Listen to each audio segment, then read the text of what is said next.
స్పష్టీకరణలు, విస్తార గ్రంథ పఠనం చేస్తాడు. ఉత్తమ పద్యాలను చదువుతాడు. సాహితీ సమావేశాల్లో పాల్గొంటాడు. సాహితీ ప్రసంగాలు చేస్తాడు. సాహితీ రచనలు చేస్తాడు. గ్రంథాలయ ఉత్సవాల్లో పాల్గొంటాడు. కవులు, రచయితలను కలుస్తాడు. ఉదాహరణకి ఒక విద్యార్థి సినీగేయ రచన చంద్రబోసు కలుసుకున్నచో ఆ విద్యార్థి సాధించిన లక్ష్యం భాషాభిరుచి. రసానుభూతి. విద్యార్థి చదివేటప్పుడు లోతుగా చదివి అందులోని భావాన్ని గ్రహించడమే రసానుభూతి. ఇక స్పష్టీకరణలు. రచనలో రసభేదాలను తెలుసుకుంటాడు. గ్రంథాలలో రసవ చట్టాలను తెలుసుకుంటాడు. అలంకార విశిష్టతను తెలుసుకుంటాడు. శైలి భేదాలను తెలుసుకుంటాడు. పాత్ర ఔచిత్యాన్ని తెలుసుకుంటాడు. కవి, రచయితల ఆత్మీయతను తెలుసుకుంటాడు. రచనలో తన్మయత్వాన్ని పొందుతాడు.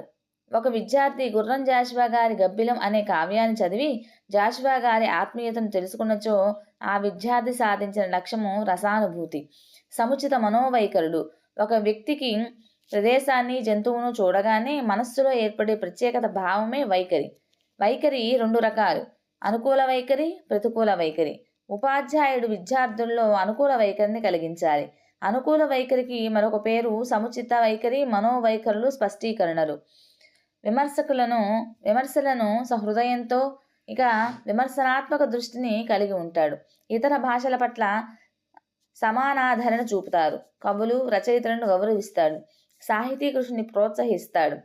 ఒక విద్యార్థి జ్ఞానపీఠ అవార్డు పొంది రావూరి భరద్వాజ అను కవిని గౌరవించినచో ఆ విద్యార్థి సాధించినటువంటి లక్ష్యము సముచిత మనోవైఖరి. ఇక సృజనాత్మకత.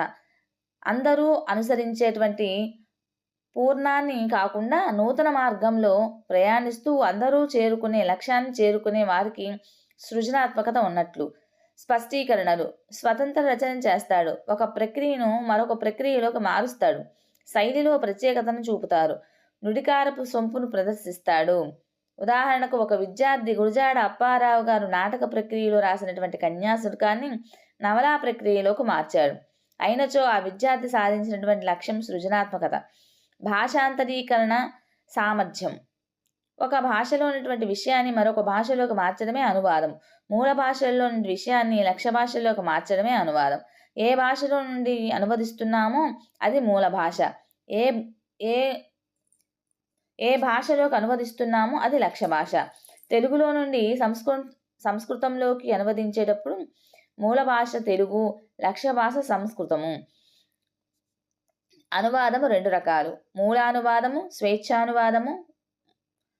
మూలానువాదం. మూలంలో ఉన్నటువంటి విషయాన్ని తెలుసుకొని ఉన్నది ఉన్నట్లుగా మక్కి అనుసరిస్తే అది మూలానువాదం. స్వేచ్ఛానువాదం. మూలంలో ఉన్న విషయాలను తీసుకొని మార్పులు చేర్పులు చేసి అనువదిస్తే అది స్వేచ్ఛానువాదం.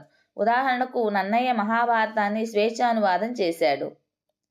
అనువాదం చేసేటప్పుడు వ్యక్తుల పేర్లు, వస్తువుల పేర్లు, ఆదేశాల పేర్లు అనువదించకూడదు. యథాతథంగా రాయాలి. దీన్ని లిప్యంతరీకరణం అంటారు. స్పష్టీకరణలు. ఉభయ భాషల్లోకి వాక్య నిర్మాణ పద్ధతులను గురించి తెలుసుకుంటారు. ఉభయ భాషల్లోని సమానార్థక పదాలను, జాతీయాలను ఎన్నుకుంటారు.